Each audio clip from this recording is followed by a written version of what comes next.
उल्टा नाम जपत जग जाना, वाल्मीकि वै ब्रह्म समाना। और एक दिन वो ब्रह्मा के समान हो गए। परिवार पालन के लिए धन अर्जन का सही तरीका क्या होना चाहिए? परिवार पालन के लिए धन अर्जन करने का सही तरीका क्या होना चाहिए, आज हम ये समझने की कोशिश करते हैं। एक बार एक डाकू थे, जंगल में आने जाने वाले सभी राहगीरों को वो लूट लेता था, उनको मार देता था, उनका धन लूट लेता था। एक बार महर्षि नारद वहां से गुजरे, उस डाकू ने उनको भी रोक लिया। उनसे कहा कि नारद जी अपनी वीणा वीणा दो, टैक्स दो।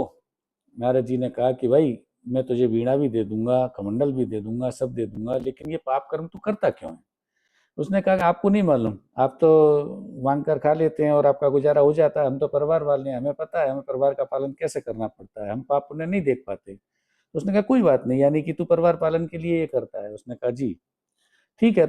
एक बार अपने परिवार वालों के पास जा, जाकर उनसे पूछ कि आज मैं जो कुछ पाप करता हूँ उसका हिसाब हो रहा है, उसकी सजा मिल रही है, तो कौन कौन उस पाप का भागीदार बनना चाहता है, कौन कौन उस सजा में हिस्सेदार बनना चाहता है।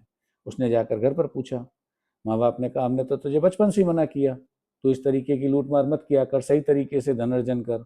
पत्नी बच्चों ने साफ मना कर दिया, हमने तो आपको कहा था नौकरी कर लो, व्यापार कर लो, खेती कर लो, इस तरह लूट मार मत करो, एक ना एक दिन तो इसकी सजा मिलनी थी, हमारा इसमें कोई हिस्सा नहीं है। भाई बहन सभी ने मना कर दिया। वो लौट कर आया, उसने कहा कि महर्षि मैं समझ गया, मेरा पाप कर्म गलत है, मेरा धन अर्जन का तरीका गलत है, तो अब मुझे सही रास्ता आप बताइए। नारद जी ने कहा कि राम का नाम जप तेरा उद्धार हो जाएगा। उसने राम का नाम जपने की कोशिश की, लेकिन पाप कर्म इतने ज्यादा थे कि वो नहीं जप पाया।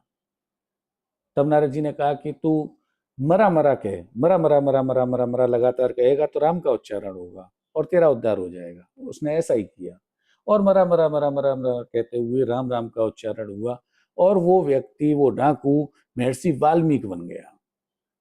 उन्हीं के लिए कहा गया उल्टा नाम जपत जग जाना, वाल्मीकि वै ब्रह्म समाना। और एक दिन वो ब्रह्मा के समान हो गए। यानी कि अगर परिवार पालन के लिए आपको सही रास्ता चुनना है, पाप कर्मों से बचना है, तो सही मार्ग से सही तरीके से धन कमाइए, गलत तरीके से मत कमाइए। दूसरा, आप किसी भी रास्ते पर कितना भी आगे बढ़ चुके हैं, वहां से अगर लौटना चाहते हैं तो रास्ते कभी बंद नहीं होते। जब आप चाहें तब वहां से अपने आप को रोककर सही मार्ग पर ला सकते हैं। यही इस कहानी का संदेश है।